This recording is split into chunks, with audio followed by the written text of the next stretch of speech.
Bonjour à tous. Aujourd'hui, nous sommes le lundi 29 décembre 2025 et notre cher ami Larry C. Johnson est avec nous. Bon retour parmi nous, Larry. Je ne suis allé nulle part. C'est toi le gars qui voyage. D'accord. Chaque fois que je te parlais, tu étais à Moscou ou ailleurs. C'est vrai. Donc, oui.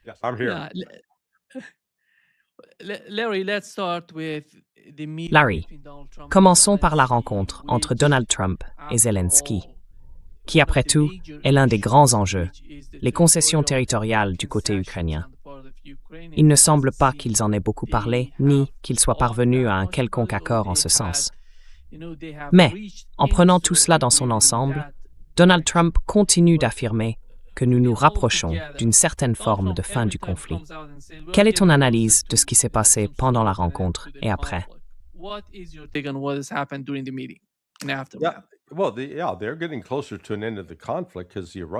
Eh bien oui, ils se rapprochent de la fin du conflit, car les Russes continuent d'avancer très rapidement, et la Russie va remporter cette affaire sur le plan militaire. Quant à un règlement négocié, cela n'arrivera pas. C'est tout simplement absurde. As-tu entendu Zelensky dire hier « Oui, nous sommes prêts à céder des territoires que nous revendiquions auparavant afin de mettre fin à tout cela ». Non, il n'a absolument pas dit ça. Ce qu'il a dit la veille, c'est « Pas question, nous ne céderons pas le moindre morceau de territoire ». Donc d'accord, ils ne cèdent aucun territoire. Les Russes ont clairement énoncé leurs exigences. Les 5 anciens oblasts, la Crimée, Kherson, Zaporizhia, Donetsk et Louhansk. C'est du territoire russe. Les Russes n'ont pas reculé d'un pouce là-dessus. Ce que nous avons ici, c'est un désaccord fondamental qui ne sera pas résolu par des discussions. Ce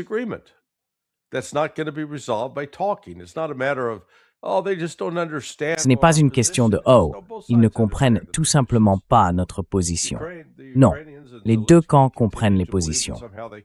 Les Ukrainiens et Zelensky continuent de croire qu'ils peuvent d'une manière ou d'une autre reprendre ou regagner le contrôle de ces territoires, ou qu'ils peuvent arrêter la Russie dans son élan.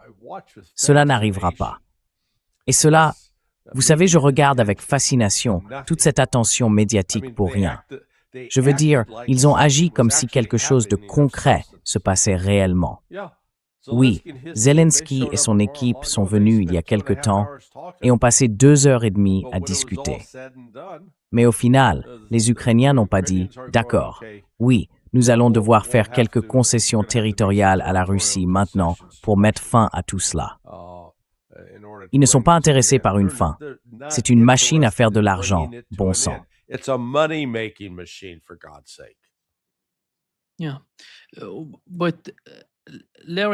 Oui, mais Larry, quel est le problème avec l'Union européenne et les pays européens?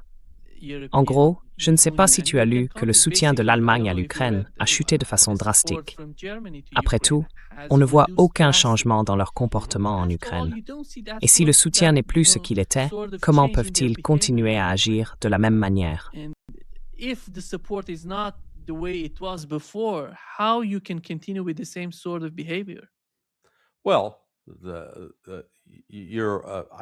Eh bien, je suppose que vous partez du principe que les Européens ont tiré des leçons de l'histoire, ou qu'ils en savent quelque chose. Ils se sont complètement détachés de la réalité. C'est sans doute la meilleure façon de le dire. Vous savez, Friedrich Merz, Emmanuel Macron, Keir Starmer, si vous additionnez tout leur soutien, il reste en dessous de 50%.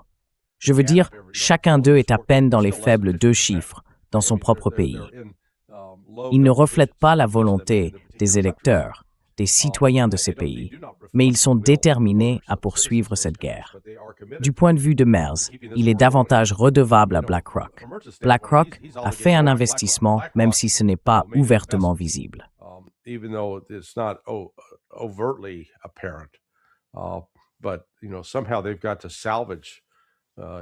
Mais d'une manière ou d'une autre, ils doivent sauver ces instructions ou sauver la situation pour BlackRock.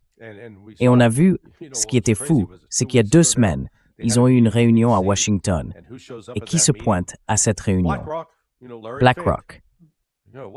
Tu sais, Larry Fink. Genre, qu'est-ce que tu fais là? Parce qu'en théorie, tu n'as pas d'argent investi, tu n'as rien à perdre. Je ne pense pas que ce soit vrai. Donc fondamentalement, ce dont on parle en ce moment, c'est d'argent et de contrôle.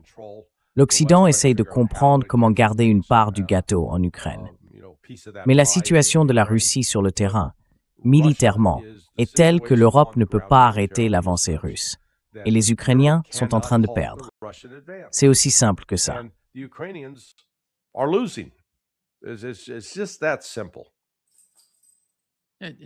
Et la situation sur le champ de bataille montre que d'une manière ou d'une autre, ils avancent dans toutes les directions.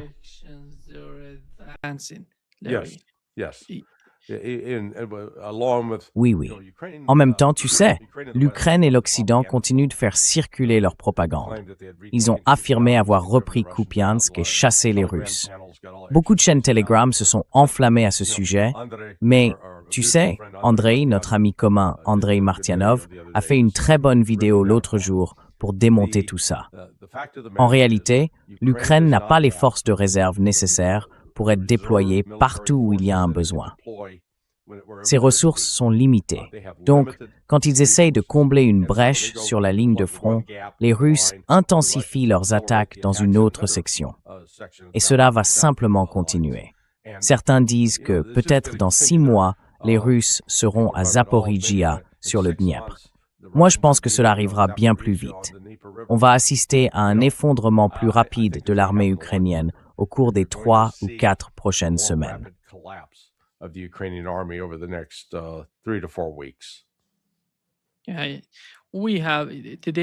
Aujourd'hui, nous sommes le 29 décembre. Il semble que l'année 2025 touche presque à sa fin et le conflit en Ukraine continue. La manière dont Donald Trump parle du conflit et relie tous les éléments, l'Europe, dit-il, montre bien sa position. Aujourd'hui, il a déclaré que les garanties de sécurité accordées à l'Ukraine, ainsi qu'une grande partie des considérations de sécurité pour ce pays, proviennent des pays européens.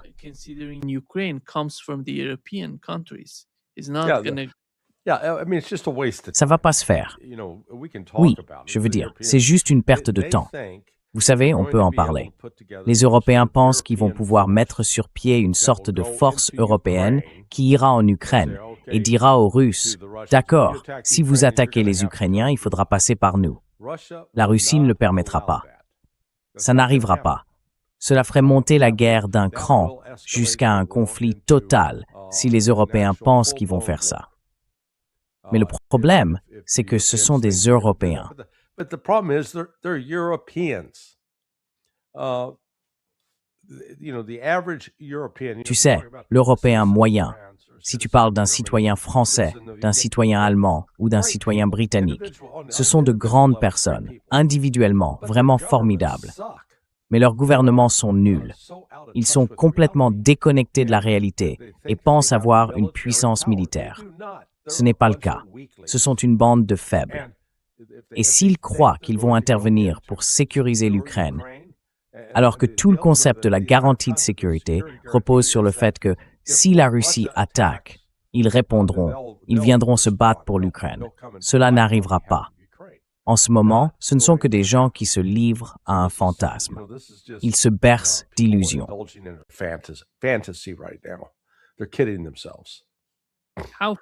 Jusqu'où l'Europe irait-elle dans la production de ses propres armes sans dépendre des États-Unis?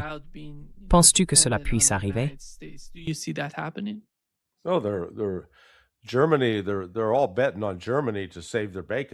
L'Allemagne. Tout le monde parie sur l'Allemagne pour leur sauver la mise. Faisons en sorte que l'Allemagne recommence à fabriquer ses armes. Le seul problème, c'est que l'Allemagne est en train de se désindustrialiser. Ils ont récemment fermé une usine Volkswagen, donc ils vont dans la mauvaise direction. Et ils se sont infligés cela eux-mêmes, avec les États-Unis qui ont fait exploser Nord Stream, coupant l'approvisionnement en gaz naturel, et maintenant en essayant de refuser d'acheter du pétrole à la Russie. Ils veulent payer des prix plus élevés, et cela nuit à leur économie. Nous avons vu cela partout en Europe. Ils ne sont plus un centre industriel de puissance. Il y a 110 ans, oui, on pouvait le dire. Il y avait d'importantes capacités industrielles et manufacturières en Europe. Ce n'est plus le cas. Vous savez, les Français ont Airbus et ils peuvent construire quelques avions Pullman, mais tout va dans la mauvaise direction.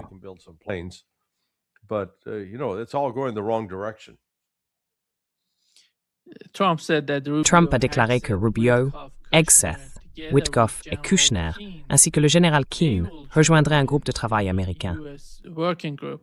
As-tu dit le général Keane ou Kane? Général, c'est Keane.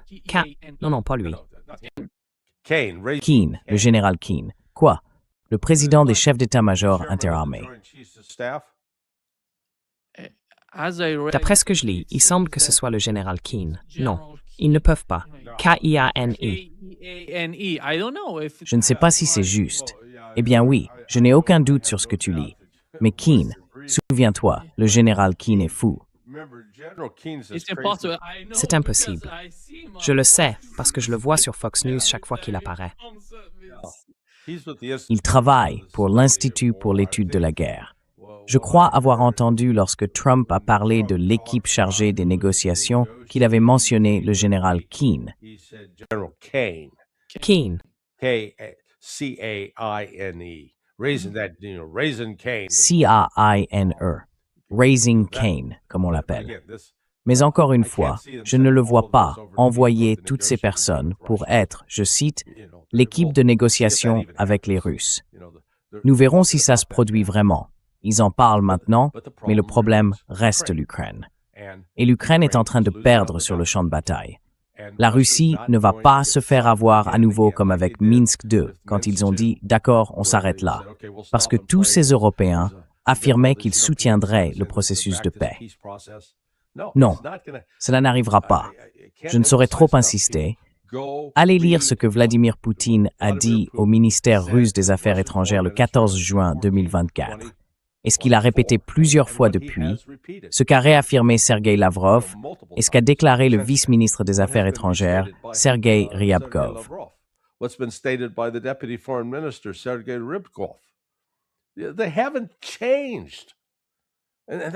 Ils n'ont rien changé. Et c'est pour cela que je reste ici, terriblement frustré, à regarder beaucoup de commentateurs. Oh oui, c'est un progrès. Le processus de paix avance. Peut-être que la Russie est prête à faire quelques concessions. Non, ce n'est pas le cas. Pas du tout. Eh bien, Donald Trump et Vladimir Poutine ont eu un bon appel téléphonique. Très bien. Content qu'ils aient eu une agréable conversation. Cela ne veut pas dire que les Russes disent « D'accord, nous allons nous arrêter là où nous en sommes. Nous n'avancerons plus militairement à Kherson ou à Zaporizhia et nous rendrons une partie de ce territoire à l'Ukraine. » Cela n'arrivera pas. Et l'Occident continue de se tromper lui-même, de se mentir à lui-même. Oh oui, l'économie russe s'affaiblit. Oh, les Russes sont épuisés. Ils ne peuvent pas continuer comme ça. Si ils le peuvent, ils sont loin d'être épuisés. Yes, they can. They're nowhere near exhaustion. They haven't even. Ils ne se sont pas mobilisés pour la guerre. C'est toujours une opération militaire spéciale. La façon la plus simple de le dire, c'est qu'ils n'ont rien déclaré qui ressemble à une mobilisation générale. Ils maintiennent et augmentent la taille de leur armée par des processus de recrutement normaux. En fait, ils offraient autrefois des primes financières pour inciter les gens à s'engager. Mais ils ont arrêté parce qu'il y a trop de volontaires qui se présentent en disant « D'accord, oui, nous irons nous battre ». Et on leur répond « C'est bon, nous avons assez de monde. Retournez travailler ». Donc, environ 6% de leur PIB peut être attribué à l'effort de guerre. Seulement 6%. Pendant la Seconde Guerre mondiale, en comparaison, environ 45% du PIB américain était consacré à la guerre. Quand on atteint les deux chiffres et qu'on s'approche des 50%, c'est qu'on est en guerre, une guerre totale. La Russie en est très loin.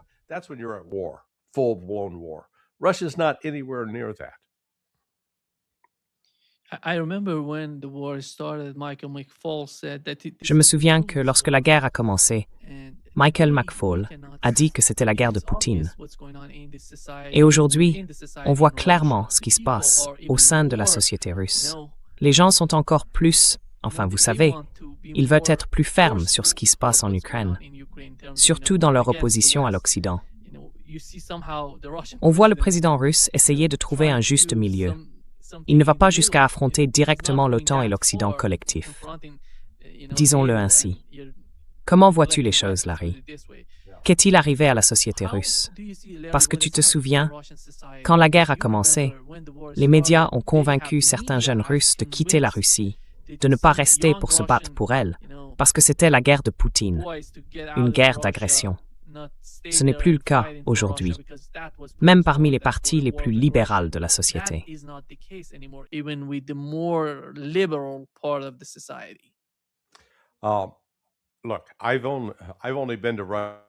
Écoute, je ne suis allé en Russie que quelques fois au cours des 2 dernières années.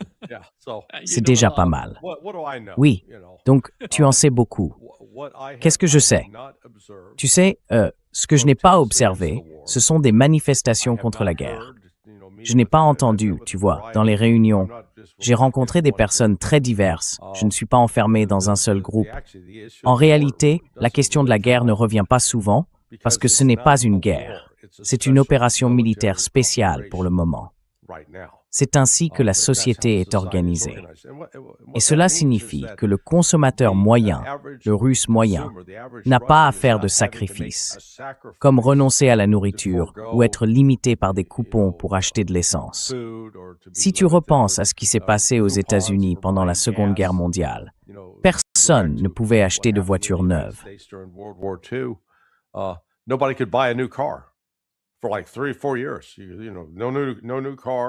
Pendant 3 ou 4 ans, il n'y avait pas de voiture neuve. Les gens étaient limités. On recevait des coupons de rationnement pour la quantité d'essence qu'on pouvait acheter. Il y avait des restrictions. On ne voit pas cela en Russie. Maintenant, vous avez raison. Certains segments de la société russe veulent que Poutine enlève vraiment les gants et écrase littéralement l'Ukraine. Et vous savez, on a parfois entendu cela de la part de Medvedev, l'ancien président russe.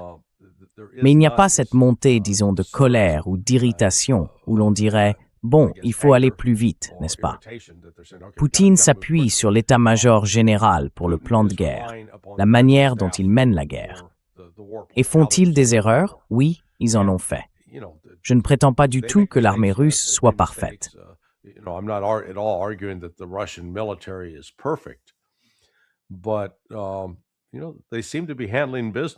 Mais, vous savez, ils semblent gérer les affaires plutôt bien, et ils ont avancé. Je n'ai pas eu connaissance de leurs plans, donc je dois supposer qu'ils savent ce qu'ils font et ce qu'ils cherchent à accomplir. Comme je l'ai déjà dit, l'un des facteurs limitant les performances de l'armée russe est que ce n'est pas une guerre, puisqu'ils ne se sont pas mobilisés sur un pied de guerre. Ils se sont appuyés sur un processus plus lent pour augmenter le nombre réel d'hommes dans l'armée. Et à mesure que ce nombre a augmenté, leurs opérations et leurs activités se sont étendues. C'est pourquoi, cette année, nous voyons des avancées bien plus rapides qu'à n'importe quel moment au cours des 3 années précédentes. Et je pense que cela ne fera que continuer. Cela ne va pas diminuer.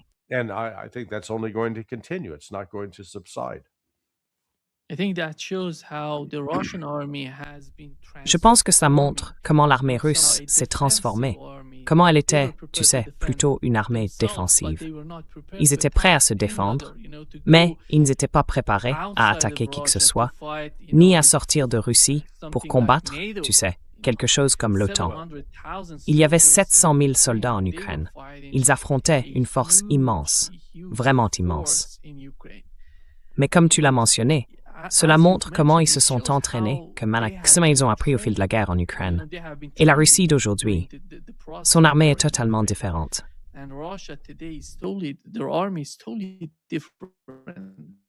Eh bien oui. Je ne sais pas si... Allez-y.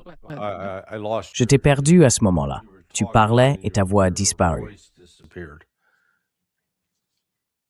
Oui, vas-y. Je parle de la transformation de l'armée russe. Oui, eh bien, vous savez, lorsque l'opération militaire spéciale a commencé en février 2022, les forces terrestres russes était estimé à environ 275 000 hommes au total, et ils n'en ont déployé qu'environ la moitié lors de l'incursion initiale en Ukraine. Ils disposaient alors de réserves, peut-être 800 000 ou 900 000, des réserves prêtes à être mobilisées. Mais en théorie, ils auraient pu en rappeler entre 3 et 5 millions. Eh bien, ils ne l'ont pas fait. En septembre 2022, ils ont mobilisé 320 000 hommes. Et maintenant, nous voilà à l'approche de la 4e année de cette guerre, et leur armée compte environ 1,5 million d'hommes. Elle a donc été multipliée par presque 7 par rapport à ce qu'elle était il y a 4 ans. Maintenant, recruter des gens ne signifie pas simplement, et qu'ils le font les Ukrainiens, leur enfiler un uniforme et les envoyer immédiatement sur la ligne de front.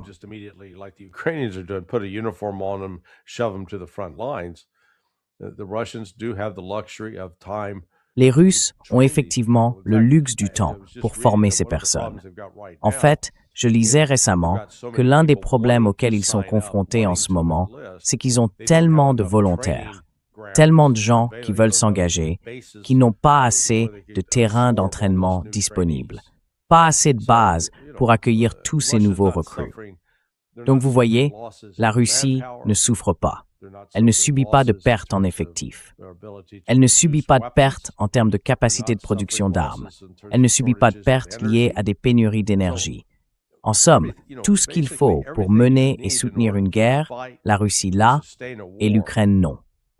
C'est en fin de compte le problème fondamental. Si on y réfléchit, on se dit d'accord, de quoi avons-nous besoin?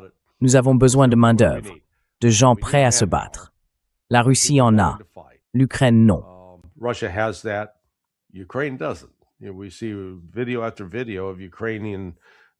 Nous voyons vidéo après vidéo de recruteurs ukrainiens sortir, plaquer des gens au sol et les traîner dans des voitures. Il faut disposer d'une base industrielle capable de fournir ce dont on a besoin pour l'effort de guerre. La Russie l'a, et elle n'a même pas eu besoin de passer en économie de guerre. En d'autres termes, ce qui existe dans l'économie civile suffit encore à les approvisionner en armes, en munitions, en nouveaux véhicules, en nouveaux chars, en nouveaux avions, et ainsi de suite. Le peuple doit être prêt à soutenir l'effort de guerre. C'est le cas en Russie. Il est plus incertain de savoir jusqu'où cela va en Ukraine. Certains rapports indiquent que des gens croient encore pouvoir gagner cette guerre. Ils sont donc victimes de leur propre propagande. La Russie possède tous les facteurs nécessaires pour soutenir l'effort de guerre. L'Ukraine, sans le soutien occidental, ne les a pas. C'est aussi simple que cela.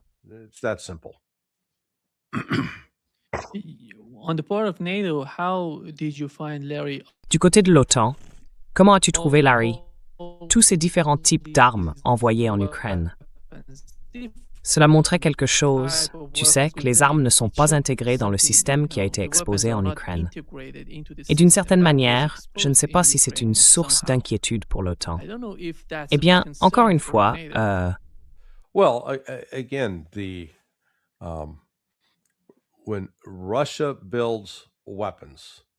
quand la Russie fabrique des armes, elles sont construites selon, disons, une stratégie de sécurité nationale. Elle dispose réellement d'une véritable stratégie de sécurité nationale. L'ensemble du système militaro-industriel en Russie n'est pas un système capitaliste. Ce n'est pas un système où ces industries existent pour générer des profits pour les actionnaires. Ces industries existent pour s'assurer que la Russie dispose de ce dont elle a besoin pour repousser les attaques étrangères. C'est la philosophie qui la sous-tend. Alors qu'en Occident, les différentes entreprises qui fabriquent des chars, des avions, des canons, des pièces d'artillerie et des obus sont toutes des entreprises capitalistes. Elles sont détenues publiquement ou servent les intérêts des actionnaires. Et ces actionnaires veulent des rendements.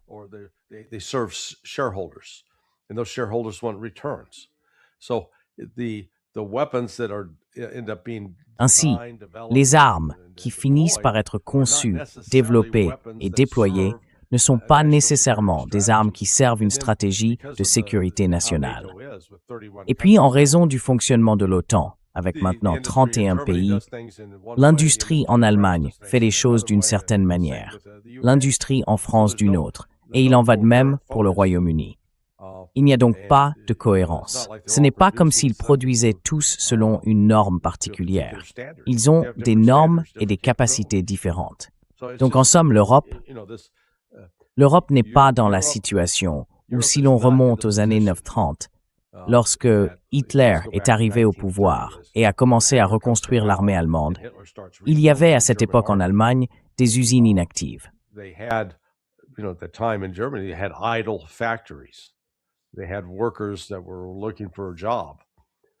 Ils avaient des travailleurs qui cherchaient du travail. Aujourd'hui, en Allemagne, ils ont un problème d'énergie. Ils ne peuvent pas, vous savez, ils ne peuvent pas produire. Les usines ferment. Et beaucoup de ces usines déménagent à l'étranger.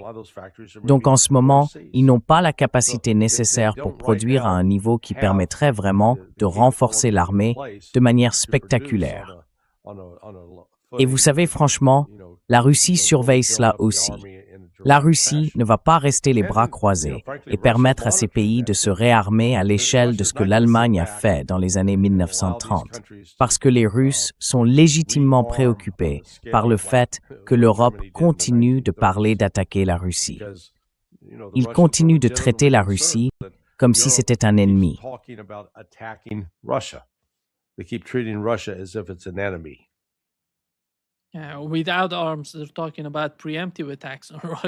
Sans armes, ils parlent d'attaques préventives contre la Russie. S'ils produisent. Mais Larry, permettez-moi de changer un peu de sujet pour parler de la prochaine rencontre entre le Premier ministre israélien Benjamin Netanyahu et Donald Trump.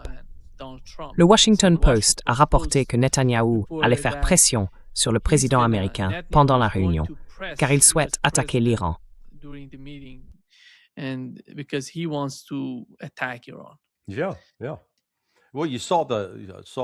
Oui. Eh bien, tu as vu ça. J'ai écrit un article il y a 2 jours à partir d'un titre du New York Post qui disait « L'Iran déclare la guerre aux États-Unis, à Israël et à l'Europe ». Et je me suis dit « Tiens, c'est étrange ». Puis en lisant vraiment l'article, c'était une interview de Pourchekin, je ne me souviens plus de quel média, il disait « Écoutez, nous sommes effectivement en guerre avec Israël, les États-Unis et l'Occident. Nous ne cherchons pas la confrontation, mais ils nous attaquent. » Il ne faisait que reconnaître la situation. Mais à la place, voilà le New York Post, qui a beaucoup pris parti pour les sionistes, disant « Oh, voyez, ces Iraniens, ils nous déclarent la guerre, donc nous devons pouvoir les attaquer. »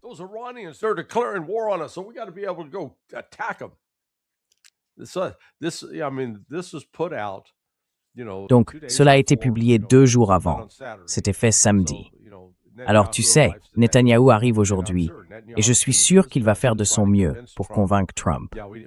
Oui, il faut qu'on s'en prenne encore à ces Iraniens. Ils sont sérieux à ce sujet. Je pense que le New York Post était utilisé par des sources sionistes, car les éditeurs de ce journal sont très proches des Israéliens et relaient souvent leur propagande. Donc oui, ils essayent de créer une impulsion pour voir s'ils peuvent rallier Trump à leur cause. Et franchement, je ne serais pas surpris que Trump dise à Netanyahou « D'accord, oui, on va voir ce qu'on peut faire », et qu'ils essayent à un moment donné d'attaquer à nouveau l'Iran. Sauf que cette fois, je pense que l'Iran est prêt d'une manière qu'il ne l'était pas en juin dernier.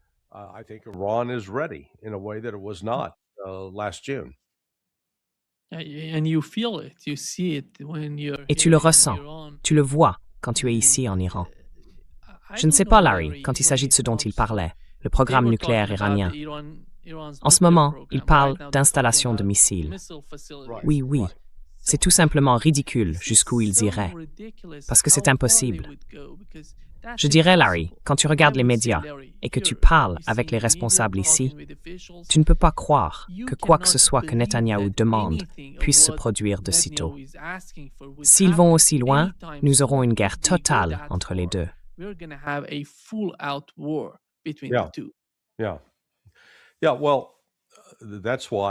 Oui, eh bien, c'est pour cela que l'Iran, après l'attaque, la guerre de 12 jours, c'était du 13 au 25 juin, non? s'est assis et a réalisé qu'il fallait revoir ses relations avec la Russie et la Chine sous un nouveau jour. Auparavant, l'Iran hésitait à s'impliquer trop profondément sur le plan militaire avec la Russie ou la Chine, mais ce n'est plus le cas. Je plaisante souvent en disant qu'ils accumulent des milles de fidélité. Tous ces responsables iraniens qui font sans cesse l'aller-retour entre Moscou et Pékin. Et ce sont des gens du ministère des Affaires étrangères, du ministère de la Défense. Ce ne sont pas une ou deux réunions. Il y a des contacts fréquents.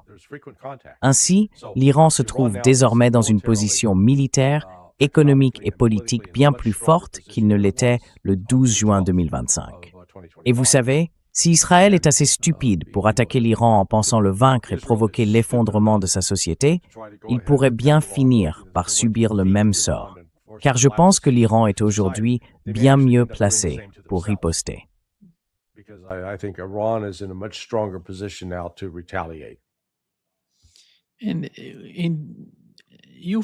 Et si tu suis les médias israéliens, ils parlent de ce qui se passerait après le gouvernement de Netanyahou. Il semble que Netanyahou va d'une manière ou d'une autre être remplacé, même si je ne sais pas à quel point c'est possible qu'une autre personne en Israël prenne réellement sa place. Après tout, quelle influence cela aurait-il, compte tenu de la politique étrangère d'Israël?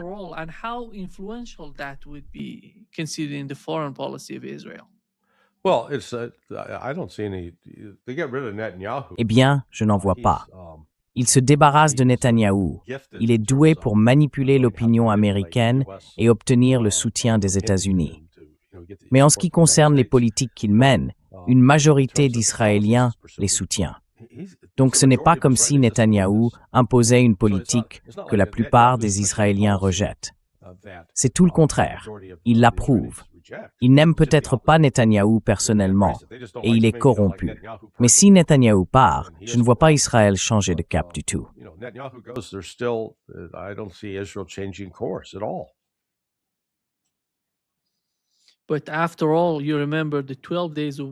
Mais après tout, tu te souviens de la guerre de 12 jours. Elle a été si courte. Beaucoup de gens quittaient Israël, ce qui n'était pas le cas ici en Iran, d'ailleurs. Eh bien oui. Donc dans un pays de 80, 90, 91 millions d'habitants, ils ne partent pas. Ils se rassemblent d'une certaine manière de l'intérieur. Et en Israël, tu vois des gens partir à Chypre et dans d'autres pays. Donc non, cela n'a pas de sens pour moi.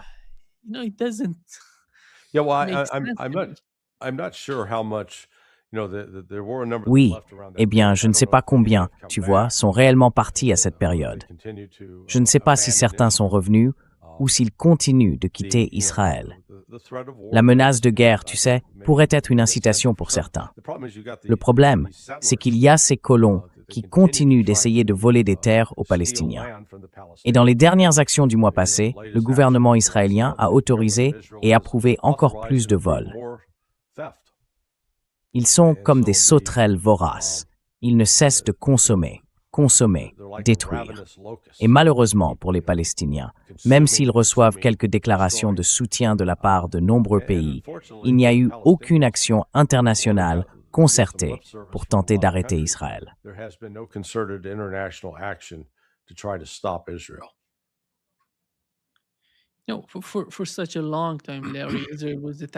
Pendant très longtemps, Israël attaquait le Liban, la Syrie, Gaza, la Cisjordanie, et d'une certaine manière, ils étaient à l'abri d'attaques venues de l'extérieur. C'est de cela que je parle.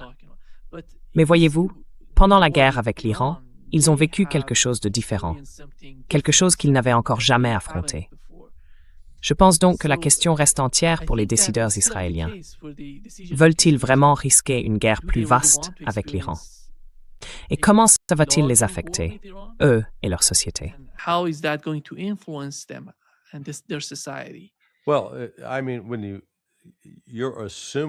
Eh bien, je veux dire, vous partez du principe qu'ils s'assoient et qu'ils évaluent les choses de manière rationnelle, qu'ils font une analyse précise des capacités iraniennes. Je ne pense pas qu'ils fassent cela. Ils sous-estiment donc les capacités de l'Iran et surestiment les leurs. Et quand on agit sur la base de ce genre de croyances, on peut faire des choses vraiment stupides. Comme je le disais, je crois que c'était la semaine dernière quand nous en avons parlé, Israël s'est engagé d'une manière qui le rend plus faible, pas plus fort. C'est une chose d'activer, et je crois qu'ils ont mobilisé environ 300 000 réservistes pour l'opération à Gaza. Mais c'est un pays d'environ 8 millions d'habitants, peut-être 7 millions maintenant. Ils n'ont pas des ressources humaines illimitées. Leurs ressources sont très limitées.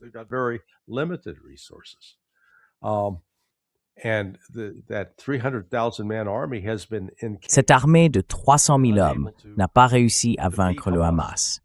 Ils ont confiné le Hamas dans une zone de 350 km² et l'ont encerclé de tous côtés. Mais Israël n'a toujours pas réussi à les vaincre. Ils mènent également des opérations militaires au Liban et en Syrie. Donc leurs capacités militaires ont des limites. Ils ne semblent pas en avoir conscience. Ils agissent comme s'ils disposaient de ressources illimitées. Et au cours des dernières 24 heures, le rapport de l'inspecteur général du département de la Défense a révélé qu'environ 8 milliards de dollars d'armes manquaient à l'appel. Les États-Unis ont fourni beaucoup d'aide, mais ils ne savent pas où elle est passée. Il manque donc 8 milliards de dollars, ce qui représente une somme considérable.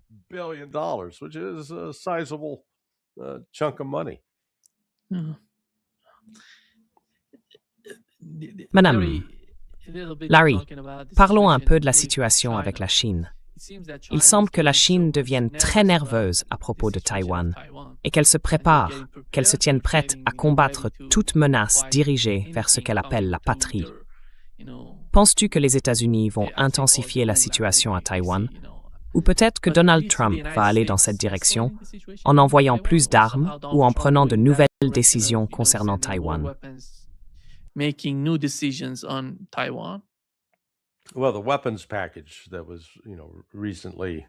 bien, le paquet d'armes, l'aide récemment fournie à Taïwan, a accru les tensions avec les Chinois.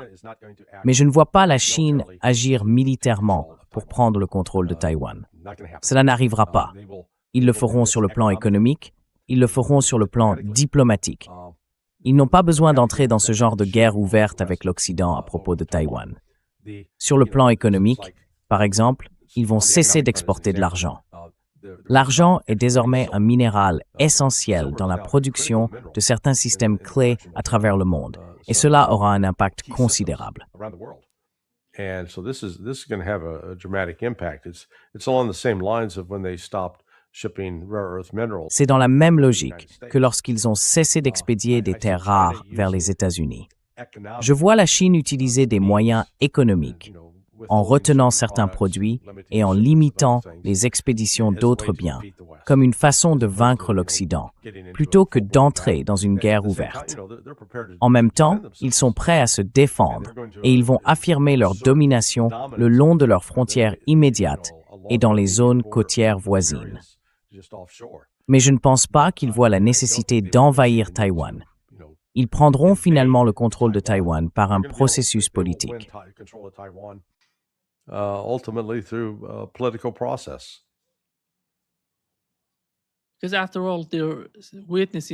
Parce qu'après tout, ils sont témoins de quelque chose de similaire à ce qui s'est passé en Ukraine.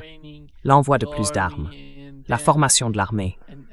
Et puis, en regardant l'Ukraine, Larry d'ailleurs, je sais que Taïwan est une île, une petite île, et qu'ils ne peuvent pas, enfin ils ne sont reliés à aucun pays. Cela rend extrêmement difficile pour les Taïwanais de s'opposer à la Chine. Mais ce ne sont pas, comme tu l'as mentionné, des actions rationnelles ni des acteurs rationnels. C'est pourquoi la Chine est extrêmement préoccupée par ce qui se passe à Taïwan. Eh bien, vous savez, ce qui a fait de Taïwan un sujet aussi sensible au cours des 6 dernières années, c'est le rôle de NVIDIA et des puces informatiques, ainsi que le statut de Taïwan en tant que grand producteur de ces dernières. La Chine se dirige maintenant vers la production de ses propres puces, et à un certain moment, Taïwan ne sera plus aussi pertinent. La direction que prend la Chine pourrait rendre le centre de production de Taïwan moins crucial qu'il ne l'est actuellement ou qu'il ne l'a été. On peut d'ailleurs voir les États-Unis aussi, sous Trump, chercher à relocaliser, à rapatrier la capacité de produire des puces informatiques. Mais vous savez, je pense que les Chinois se sont enfin réveillés et ont dit « Écoutez, l'Occident va continuer à essayer de nous tenir économiquement en otage si nous leur laissons le moindre levier. »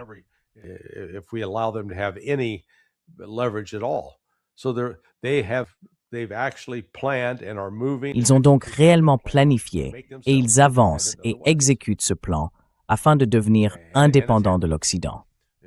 Et cela se produit.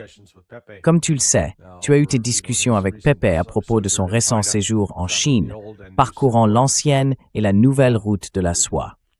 La Chine c'est quelque chose de nouveau et de spectaculaire en termes de puissance économique. L'Occident continue de parier sur un effondrement imminent de la Chine, en disant que son économie est faible. C'est simplement que nous sommes incapables de nous regarder objectivement dans le miroir et de voir ce que nous sommes. Nous sommes tellement occupés à critiquer, à chercher les faiblesses des autres. L'Occident, dans cette compétition économique, l'Occident a perdu. La Chine nous a dépassés dans toutes les catégories. Il n'y a plus rien que l'Occident possède dont la Chine ait besoin.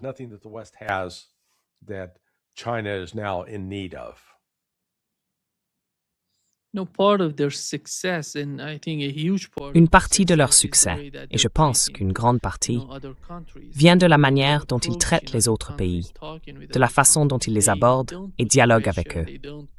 Ils ne mettent pas de pression. Ils ne disent pas « vous devez faire ceci, faire cela ». Ils disent simplement « adaptez vos politiques intérieures ».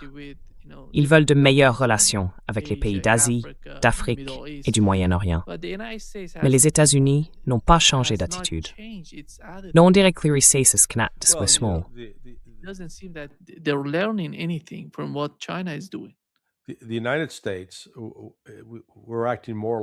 Les États-Unis, on agit de plus en plus comme deux types de la mafia qui débarquent dans une petite entreprise familiale en disant « Hey, on te vend une assurance pour que ton commerce ne soit pas détruit. » C'est un système de protection.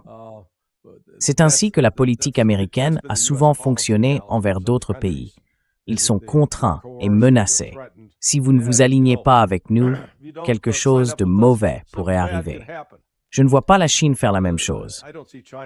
La Chine, en particulier en Afrique, quand on prend du recul et qu'on regarde le rôle qu'a joué l'Occident, surtout l'Europe, là-bas, ils n'ont pas laissé les choses en meilleur état qu'ils ne les ont trouvées. Ils ont vu ce continent comme un lieu à exploiter, d'où extraire des ressources et où instaurer des gouvernements dociles qui feraient ce qu'ils voulaient.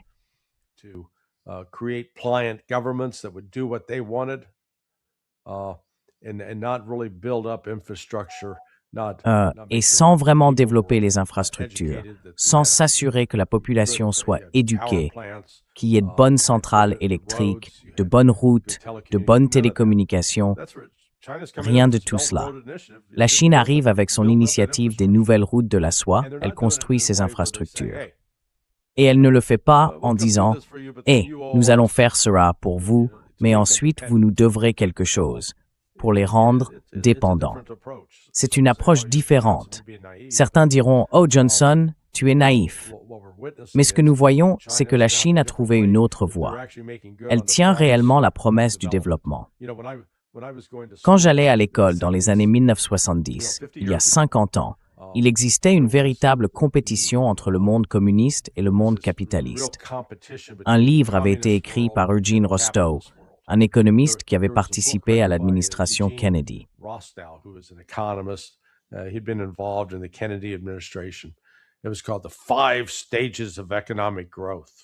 Cela s'appelait les 5 étapes de la croissance économique. En gros, cela essayait d'expliquer comment le capitalisme, par opposition au communisme, était censé créer toute cette richesse pour les pays du tiers-monde. Et cela ne s'est jamais produit, parce que les États-Unis n'étaient pas vraiment intéressés par le développement de la richesse des pays d'Amérique du Sud ou d'Afrique, n'est-ce pas? L'Afrique en particulier. Nous restions dans une logique d'extraction. Une grande partie des activités de la CIA à ses débuts servait les intérêts des entreprises, que ce soit United Fruit en Amérique centrale ou les géants du pétrole en Iran. C'est là que la CIA, sous la direction de Kermit Roosevelt, a joué un rôle majeur dans le renversement de Mossadegh. Tout tournait autour de l'extraction des ressources, pas du renforcement ni de l'autonomie de ces pays.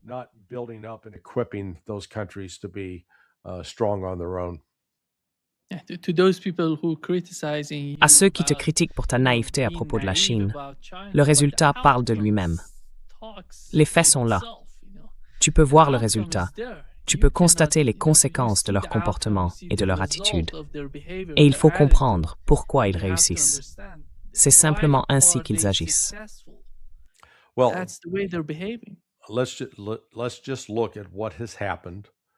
Regardons simplement ce qui est arrivé à la Chine au cours des 52 dernières années et aux États-Unis pendant la même période.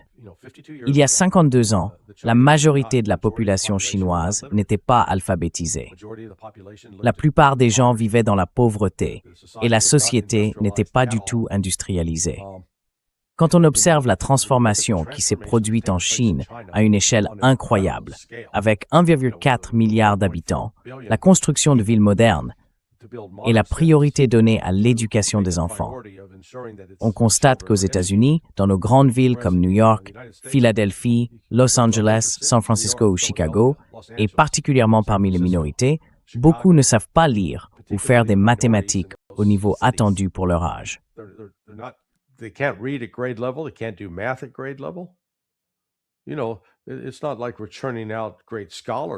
Tu sais, ce n'est pas comme si ces villes produisaient de grands érudits. Les établissements d'enseignement y sont des enfers. La base industrielle des États-Unis s'est rétrécie. Elle ne s'est pas développée. La classe moyenne a été gravement touchée. Nous avions autrefois une classe ouvrière forte, des travailleurs manuels. J'en viens, comme je l'ai déjà dit. Mon père a commencé à travailler dans une aciérie, puis il est devenu contremaître à la maintenance. Il a gravi les échelons et, tu sais, nous étions à l'aise en grandissant. Nous ne nous en rendions pas compte à l'époque, mais en y repensant maintenant, j'avais 2 sœurs et un frère, et ma mère et mon père. Nous vivions dans une maison de 3 chambres. Réfléchis à ça.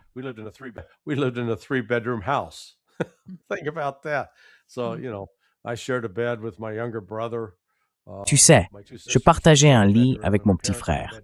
Mes 2 sœurs partageaient une chambre et mes parents avaient la leur. Nous n'avions qu'une seule salle de bain. Aujourd'hui, ça paraît fou, mais on s'entendait bien. On s'en sortait. Mon père gagnait assez d'argent pour acheter une voiture neuve tous les 2 ans environ. On pouvait partir en vacances, rien d'extravagant. Mais on embarquait toute la famille et on y allait. Ce n'est plus le cas aujourd'hui, pas au même niveau. Et voilà que la Chine a dépassé les États-Unis sur presque tous les critères. Les États-Unis reculent en matière d'alphabétisation. Le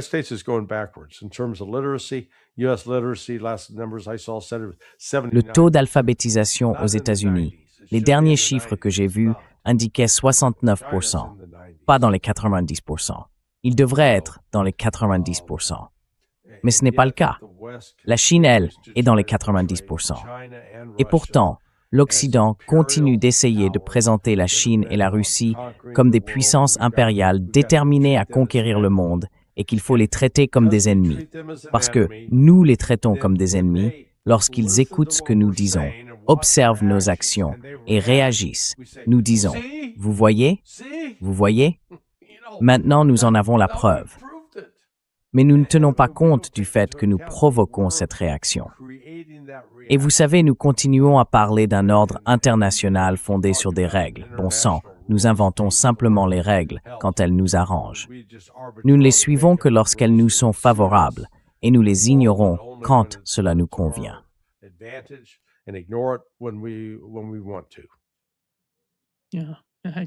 Oui, exactement. Merci beaucoup, Larry C. Johnson, d'avoir été avec nous aujourd'hui. Un grand plaisir, comme toujours. Très bien. Eh bien, tu sais, le public va s'écrier « Où sont tes chemises, Nima ?» Très bien. Écoute, profite bien de ton repos en Iran avec ta famille. Je sais que les grands-parents, ils ne se soucient pas vraiment de te voir. Ils sont simplement heureux d'avoir les petits-enfants près d'eux. C'est le cas.